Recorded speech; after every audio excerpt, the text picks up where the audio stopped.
KaraokeBooks. Ivanhoe. Written by Walter Scott. Audiobook. Chapter 27. Fond wretch. And what canst thou relate? But deeds of sorrow, shame, and sin? Thy deeds are proved, thou know'st thy fate. But come, thy tale, begin, begin. But I have griefs of other kind, troubles and sorrows more severe. Give me to ease my tortured mind. Lend to my woes a patient ear. And let me, if I may not find a friend to help, find one to hear. Crabbe's Hall of Justice. When Fried had with clamors and menaces driven Rebecca back to the apartment from which she had sallied, she proceeded to conduct the unwilling Cedric into a small apartment, the door of which she heedfully secured. Then fetching from a cupboard a stoup of wine and 2 flagons, she placed them on the table, and said in a tone rather asserting a fact than asking a question, "Thou art Saxon, father, deny it not," she continued, observing that Cedric hastened not to reply. "The sounds of my native language are sweet to mine ears, though seldom heard save from the tongues of the wretched and degraded serfs on whom the proud Normans impose the meanest drudgery of this dwelling. Thou art a Saxon, father, a Saxon, and, save as thou art a servant of God, a freeman. Thine accents are sweet in mine ear. Do not Saxon priests visit this castle, then?" replied Cedric. "It were, methinks, their duty to comfort the outcast and oppressed children of the soil. They come not, or if they come, they better love to revel at the boards of their conquerors," answered Fried, "than to hear the groans of their countrymen. So, at least, report speaks of them. Of myself I can say little. This castle, for 10 years, has opened to no priest save the debauched Norman chaplain who partook the nightly revels of Front de Bœuf, and he has been long gone to render an account of his stewardship. But thou art a Saxon priest, and I have one question to ask of thee." "I am a Saxon," answered Cedric, "but unworthy, surely, of the name of priest. Let me be gone on my way. I swear I will return, or send one of our fathers more worthy to hear your confession." "Stay yet a while," said Fried. "The accents of the voice which thou hearest now will soon be choked with the cold earth, and I would not descend to it like the beast I have lived. But wine must give me strength to tell the horrors of my tale." She poured out a cup, and drank it with a frightful avidity, which seemed desirous of draining the last drop in the goblet.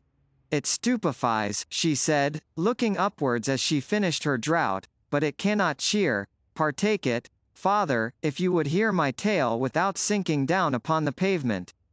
Cedric would have avoided pledging her in this ominous conviviality, but the sign which she made to him expressed impatience and despair. He complied with her request, and answered her challenge in a large wine cup. She then proceeded with her story, as if appeased by his complaisance.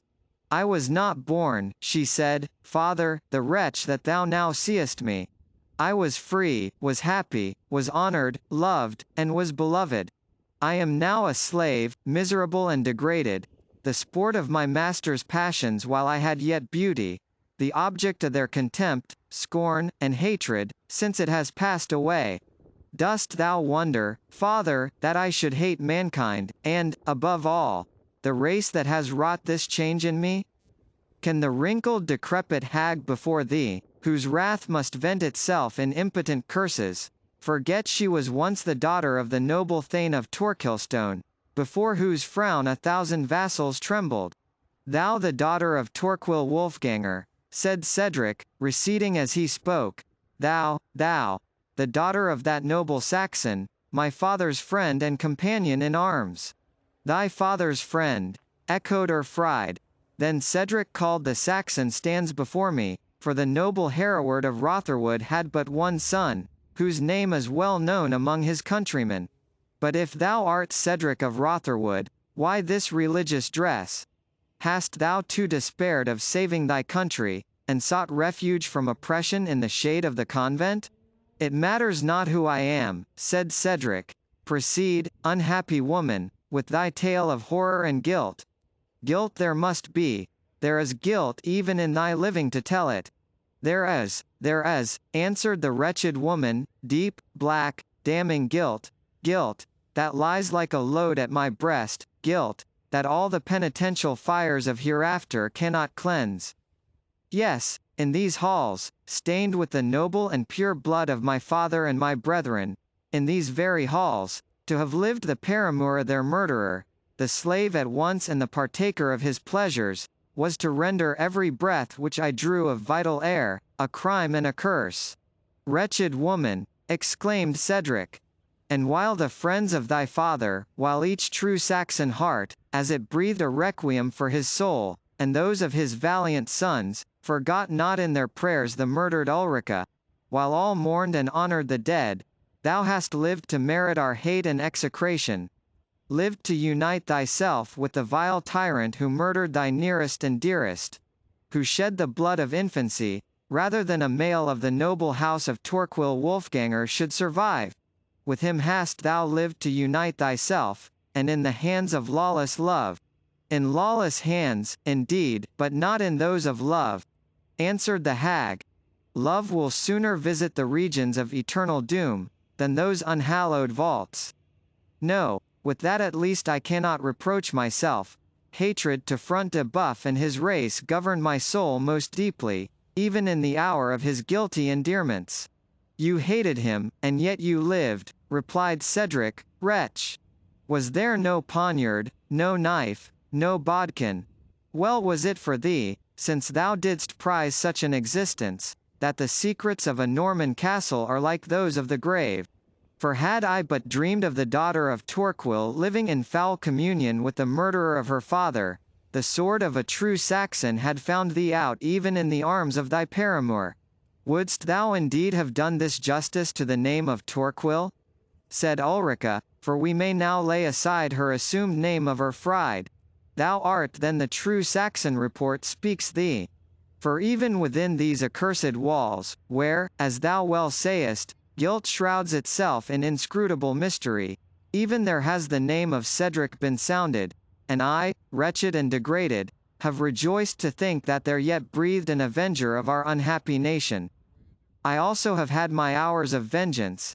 I have fomented the quarrels of our foes, and heated drunken revelry into murderous broil. I have seen their blood flow. I have heard their dying groans. Look on me, Cedric. Are there not still left on this foul and faded face some traces of the features of Torquil? Ask me not of them, Ulrica, replied Cedric, in a tone of grief mixed with abhorrence.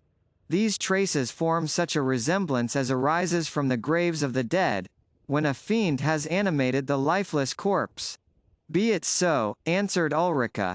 Yet wore these fiendish features the mask of a spirit of light when they were able to set at variance the elder Front de Boeuf and his son Reginald. The darkness of hell should hide what followed, but revenge must lift the veil, and darkly intimate what it would raise the dead to speak aloud. Long had the smouldering fire of discord glowed between the tyrant father and his savage son. Long had I nursed, in secret, the unnatural hatred.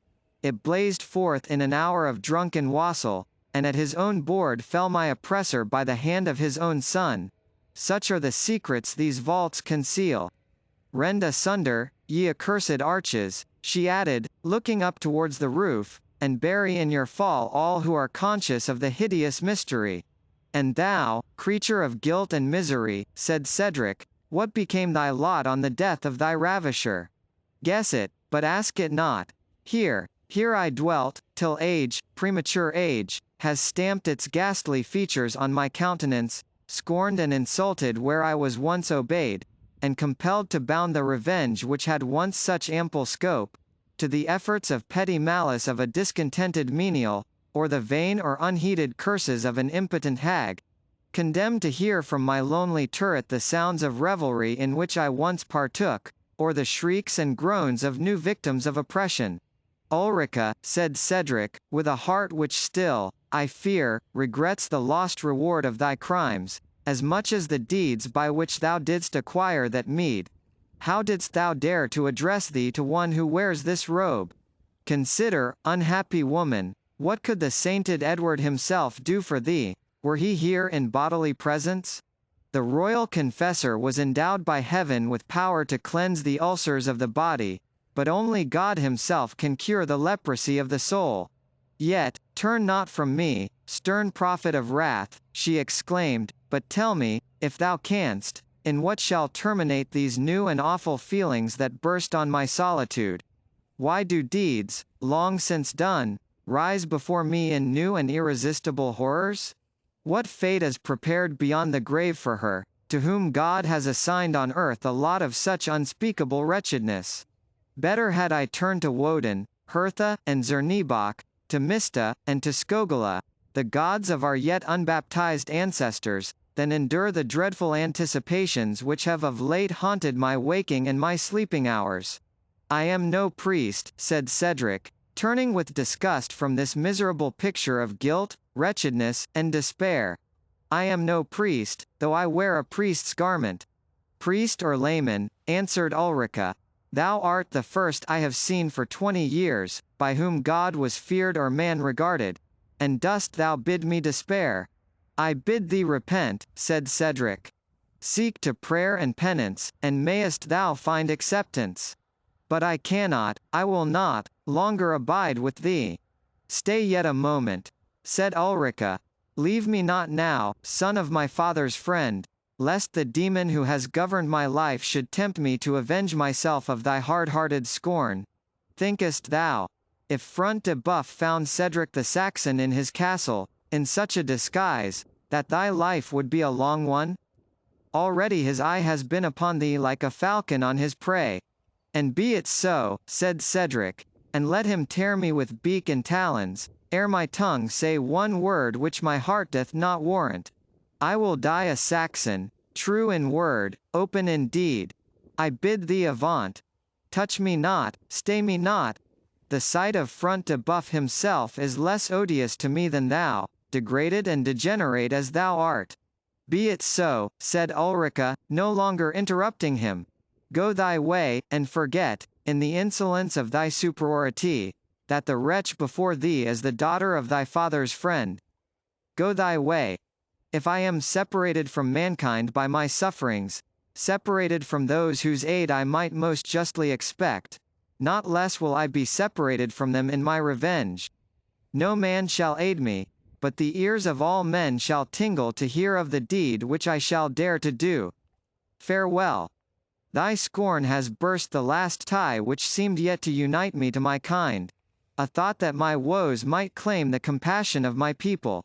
Ulrica, said Cedric, softened by this appeal, hast thou borne up and endured to live through so much guilt and so much misery, and wilt thou now yield to despair when thine eyes are opened to thy crimes, and when repentance were thy fitter occupation? Cedric, answered Ulrica, thou little knowest the human heart. To act as I have acted, to think as I have thought, requires the maddening love of pleasure, mingled with the keen appetite of revenge, the proud consciousness of power. Droughts too intoxicating for the human heart to bear, and yet retain the power to prevent. Their force has long passed away, age has no pleasures, wrinkles have no influence, revenge itself dies away in impotent curses. Then comes remorse, with all its vipers, mixed with vain regrets for the past, and despair for the future. Then, when all other strong impulses have ceased, we become like the fiends in hell, who may feel remorse, but never repentance. But thy words have awakened a new soul within me. Well hast thou said, all is possible for those who dare to die. Thou hast shown me the means of revenge, and be assured I will embrace them. It has hitherto shared this wasted bosom with other and with rival passions.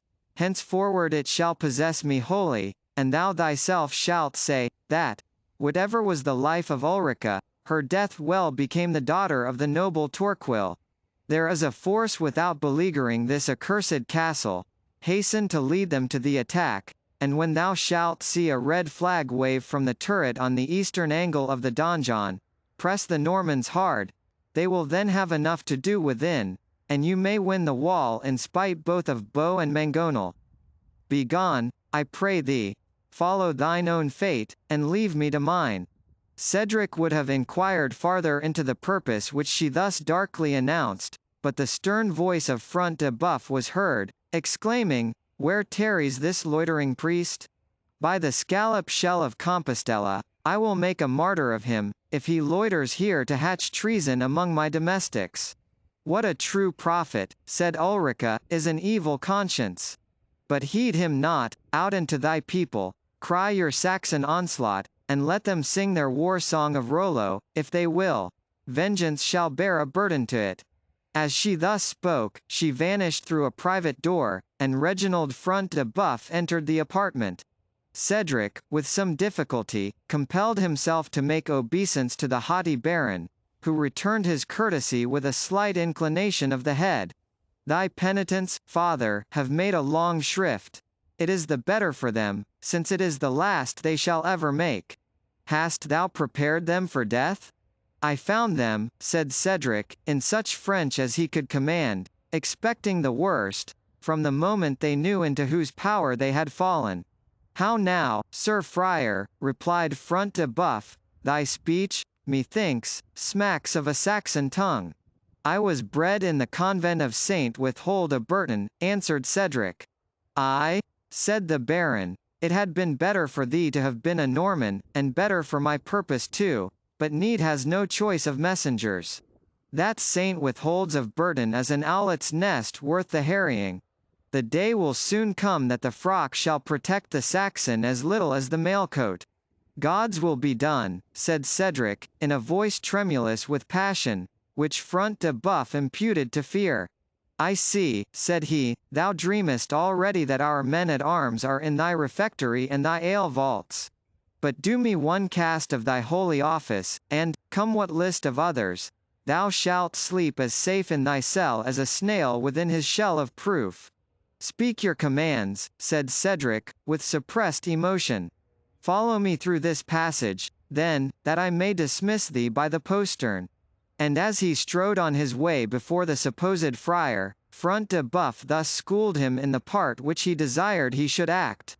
"Thou seest, Sir Friar, yon herd of Saxon swine, who have dared to environ this castle of Torquilstone.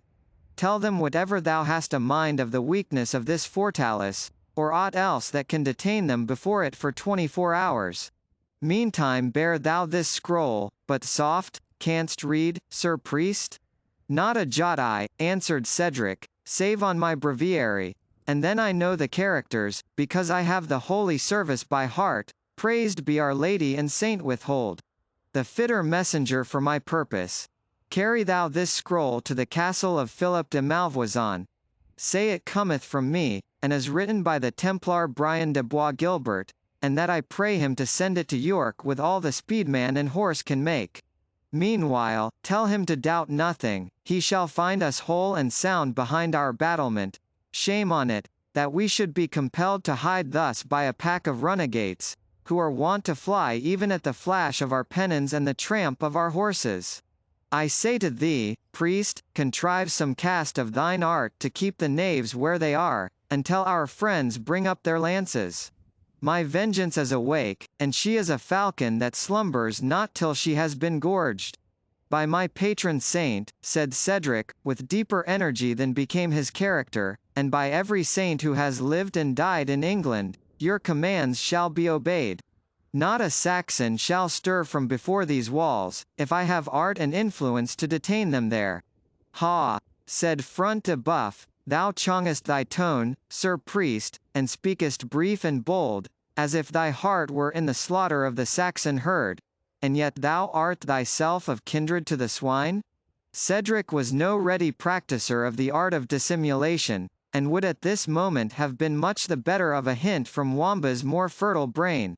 But necessity, according to the ancient proverb, sharpens invention, and he muttered something under his cowl concerning the men in question being excommunicated outlaws both to church and to kingdom. "Desperdieu," answered Front de Bœuf, "thou hast spoken the very truth. I forgot that the knaves can strip a fat abbot, as well as if they had been born south of yonder salt channel. Was it not he of St. Ives whom they tied to an oak tree, and compelled to sing a mass while they were rifling his mails and his wallets? No, by Our Lady.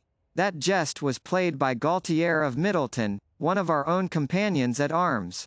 But they were Saxons who robbed the chapel at St. Bees of Cup, Candlestick and Chalice, were they not?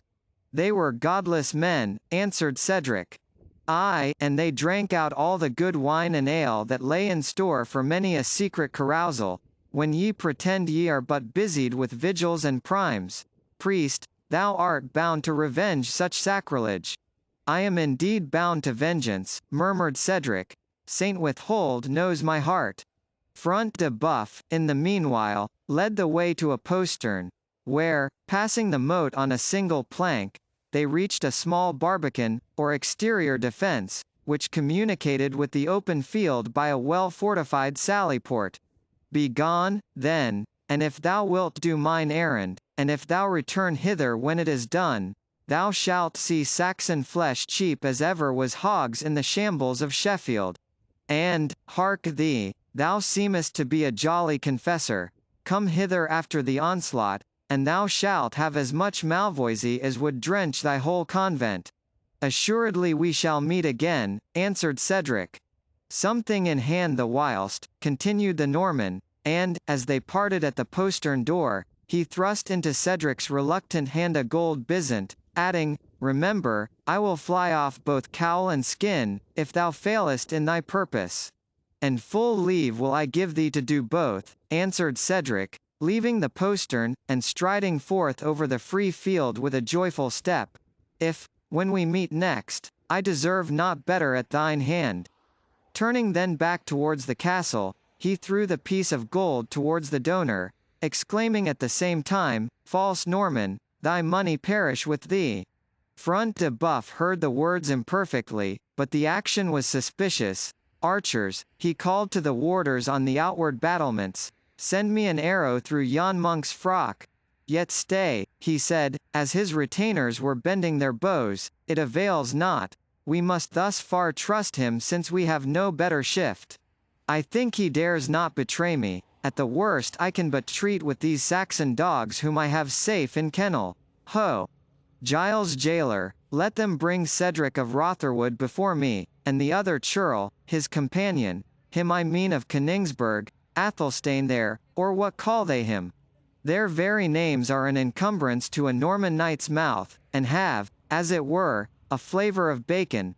Give me a stoup of wine, as jolly Prince John said, that I may wash away the relish, place it in the armoury, and thither lead the prisoners. His commands were obeyed, and, upon entering that Gothic apartment, hung with many spoils won by his own valour and that of his father, he found a flagon of wine on the massive oaken table, and the 2 Saxon captives under the guard of 4 of his dependents. Front de Boeuf took a long draught of wine, and then addressed his prisoners. For the manner in which Wamba drew the cap over his face, the change of dress, the gloomy and broken light, and the Baron's imperfect acquaintance with the features of Cedric, who avoided his Norman neighbours, and seldom stirred beyond his own domains, prevented him from discovering that the most important of his captives had made his escape. Gallants of England, said Front de Boeuf, how relish ye your entertainment at Torquilstone? Are ye yet aware what your cirquetti and outrecidance merit, for scoffing at the entertainment of a prince of the house of Anjou? Have ye forgotten how ye requited the unmerited hospitality of the royal John? By God and Saint Denis, and ye pay not the richer ransom, I will hang ye up by the feet from the iron bars of these windows, till the kites and hooded crows have made skeletons of you. Speak out, ye Saxon dogs. What bid ye for your worthless lives? How say you, you of Rotherwood? Not a doit I, answered poor Wamba, and for hanging up by the feet, my brain has been topsy-turvy, they say, ever since the biggin was bound first round my head, so turning me upside down may peradventure restore it again. Saint Genevieve, said Front de Boeuf, what have we got here? And with the back of his hand he struck Cedric's cap from the head of the jester, and throwing open his collar, discovered the fatal badge of servitude, the silver collar round his neck. Giles, Clement, dogs and varlets, exclaimed the furious Norman, what have you brought me here? "I think I can tell you," said de Bracy, who just entered the apartment. "This is Cedric's clown, who fought so manful a skirmish with Isaac of York about a question of precedence." "I shall settle it for them both," replied Front de Bœuf. "They shall hang on the same gallows, unless his master and this boar of Königsberg will pay well for their lives. Their wealth is the least they can surrender. They must also carry off with them the swarms that are besetting the castle, subscribe a surrender of their pretended immunities, and live under us as serfs and vassals. Too happy if, in the new world that is about to begin, we leave them the breath of their nostrils. Go," said he to two of his attendants, "fetch me the right Cedric hither, and I pardon your error for once. The rather that you but mistook a fool for a Saxon franklin." "Aye, but," said Wamba, "your chivalrous excellency will find there are more fools than franklins among us." "What means the knave?" said Front de Bœuf, looking towards his followers, who, lingering and loath, faltered forth their belief, that if this were not Cedric who was there in presence, they knew not what was become of him. "Saints of heaven!" exclaimed de Bracy, "he must have escaped in the monk's garments." "Fiends of hell!"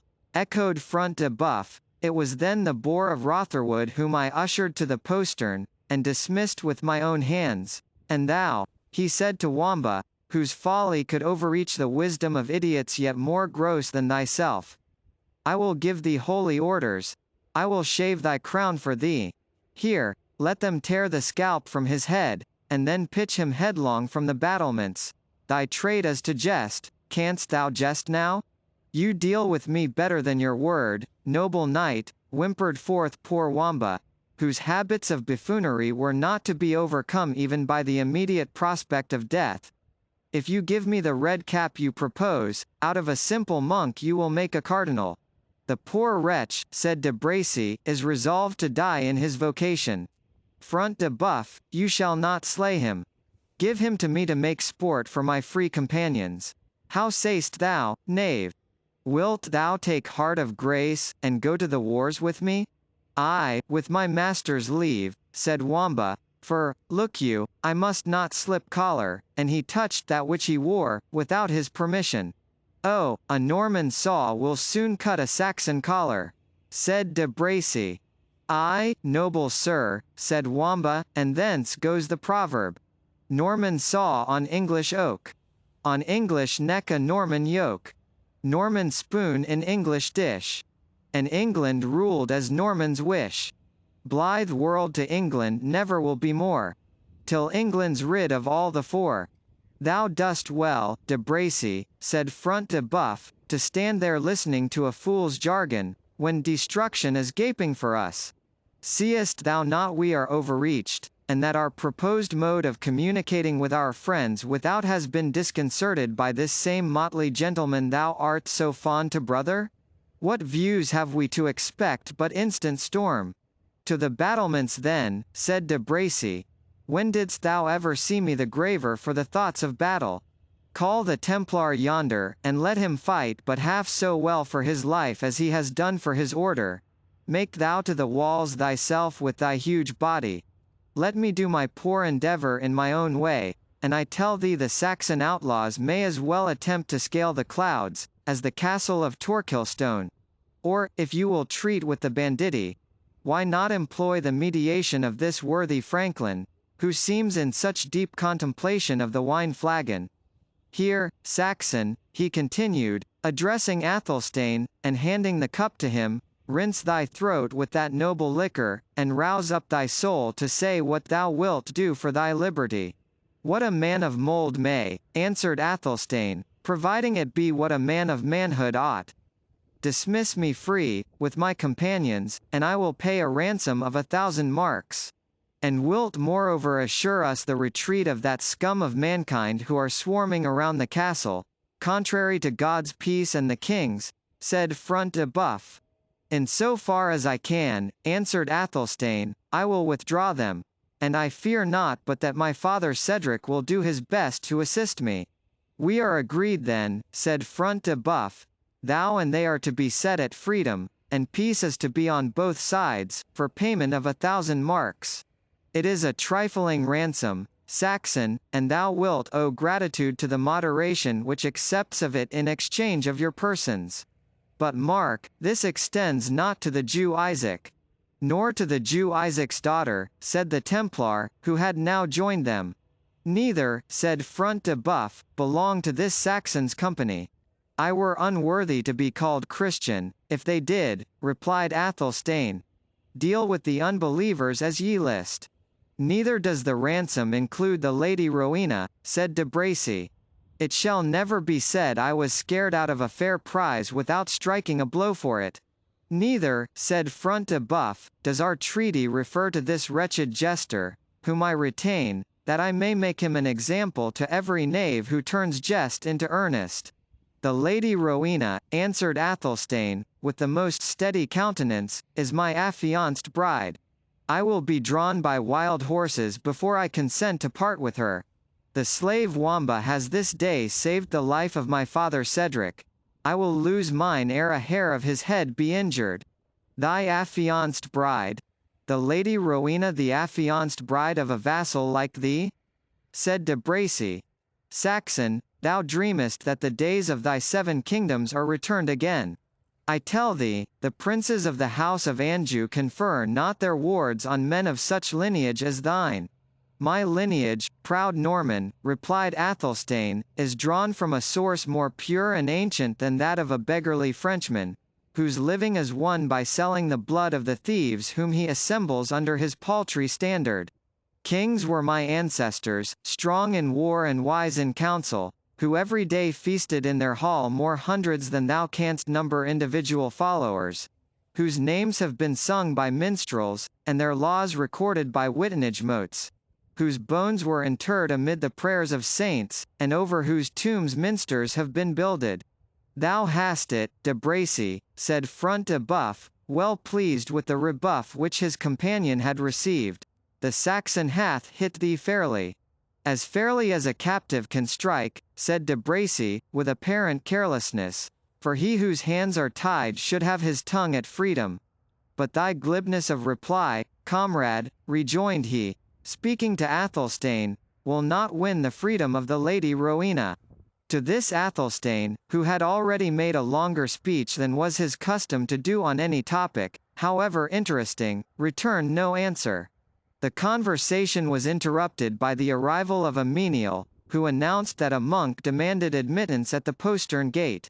In the name of Saint Bennet, the prince of these bull beggars, said Front de Boeuf, have we a real monk this time, or another impostor? Search him, slaves, for an ye suffer a second impostor to be palmed upon you, I will have your eyes torn out, and hot coals put into the sockets. Let me endure the extremity of your anger, my lord, said Giles, if this be not a real shaveling. Your squire Jocelyn knows him well, and will vouch him to be brother Ambrose, a monk in attendance upon the prior of Jorvaux. Admit him, said Front de Boeuf, most likely he brings us news from his jovial master. Surely the devil keeps holiday, and the priests are relieved from duty, that they are strolling thus wildly through the country. Remove these prisoners, and, Saxon, think on what thou hast heard. I claim, said Athelstane, an honourable imprisonment, with due care of my board and of my couch, as becomes my rank, and as is due to one who is in treaty for ransom. Moreover, I hold him that deems himself the best of you, bound to answer to me with his body for this aggression on my freedom. This defiance hath already been sent to thee by thy sewer. Thou underliest it, and art bound to answer me. There lies my glove. I answer not the challenge of my prisoner, said Front de Boeuf, nor shalt thou, Maurice de Bracy. Giles, he continued, hang the Franklin's glove upon the tine of yonder branched antlers. There shall it remain until he is a free man. Should he then presume to demand it, or to affirm he was unlawfully made a prisoner, by the belt of Saint Christopher, he will speak to one who hath never refused to meet a foe on foot or on horseback, alone or with his vassals at his back. The Saxon prisoners were accordingly removed, just as they introduced the monk Ambrose, who appeared to be in great perturbation. This is the real Deus Vobiscum, said Wamba, as he passed the reverend brother. The others were but counterfeits.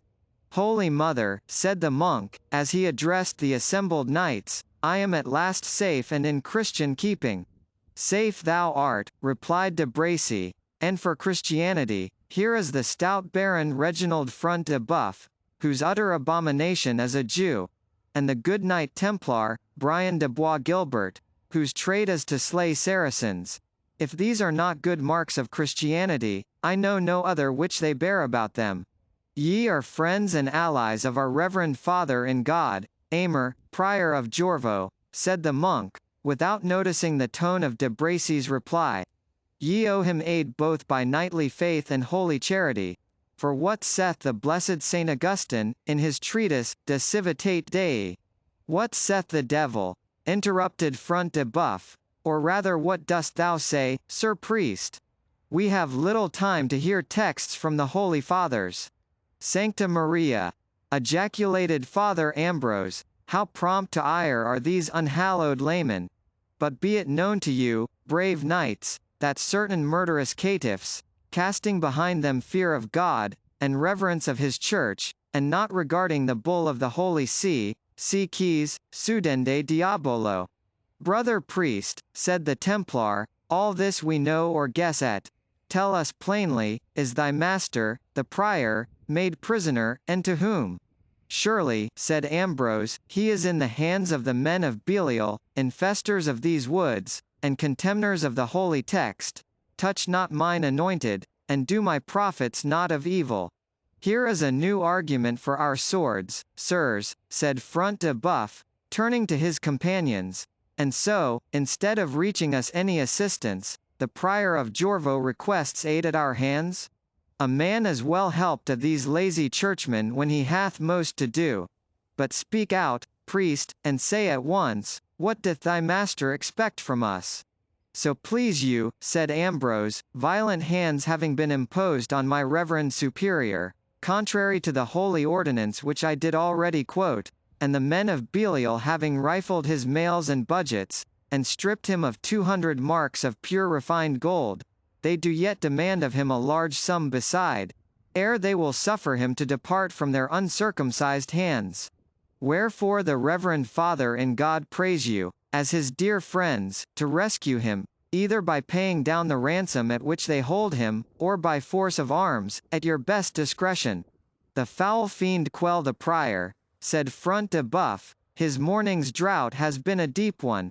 When did thy master hear of a Norman baron unbuckling his purse to relieve a churchman, whose bags are 10 times as weighty as ours? And how can we do aught by valor to free him, that are cooped up here by 10 times our number, and expect an assault every moment? And that was what I was about to tell you, said the monk, had your hastiness allowed me time. But, God help me, I am old, and these foul onslaughts distract an aged man's brain. Nevertheless, it is a verity that they assemble a camp, and raise a bank against the walls of this castle. To the battlements, cried de Bracy, and let us mark what these knaves do without. And so saying, he opened a latticed window which led to a sort of bartizan or projecting balcony, and immediately called from thence to those in the apartment, Saint Denis, but the old monk hath brought true tidings. They bring forward mantelets and pavisses, and the archers muster on the skirts of the wood like a dark cloud before a hailstorm.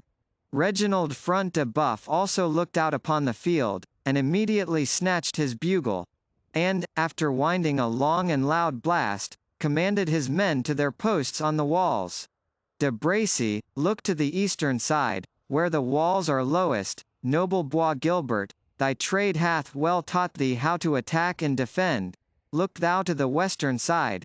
I myself will take post at the barbican. Yet, do not confine your exertions to any one spot, noble friends. We must this day be everywhere, and multiply ourselves, were it possible, so as to carry by our presence succor and relief wherever the attack is hottest. Our numbers are few, but activity and courage may supply that defect, since we have only to do with rascal clowns.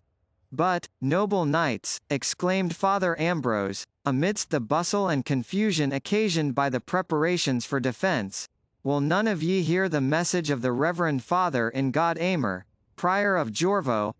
I beseech thee to hear me, noble Sir Reginald. Go patter thy petitions to heaven, said the fierce Norman, for we on earth have no time to listen to them. Ho! There, Anselm, I see that seething pitch and oil are ready to pour on the heads of these audacious traitors. Look that the cross-bowmen lack not bolts. Fling abroad my banner with the old bull's head, the knaves shall soon find with whom they have to do this day.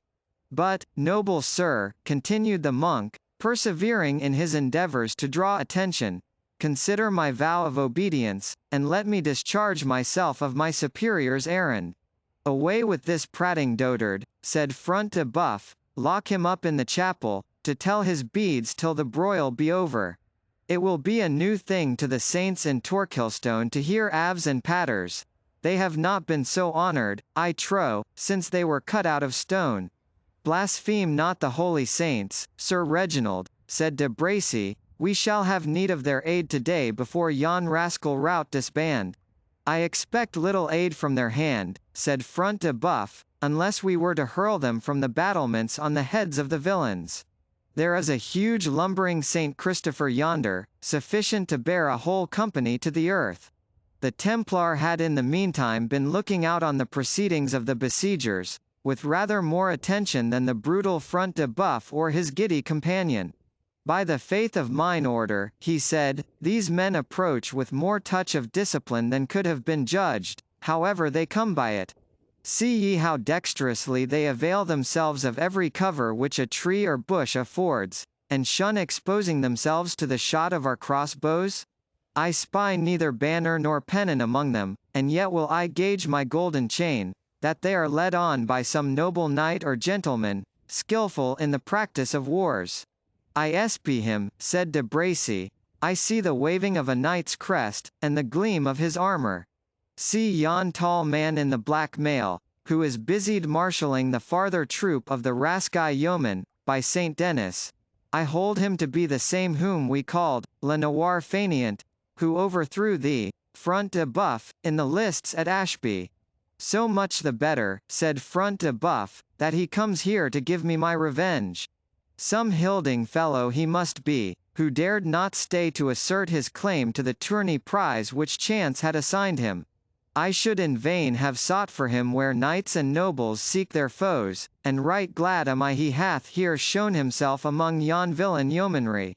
The demonstrations of the enemy's immediate approach cut off all farther discourse. Each knight repaired to his post, and at the head of the few followers whom they were able to muster, and who were in numbers inadequate to defend the whole extent of the walls, they awaited with calm determination the threatened assault. KaraokeBooks.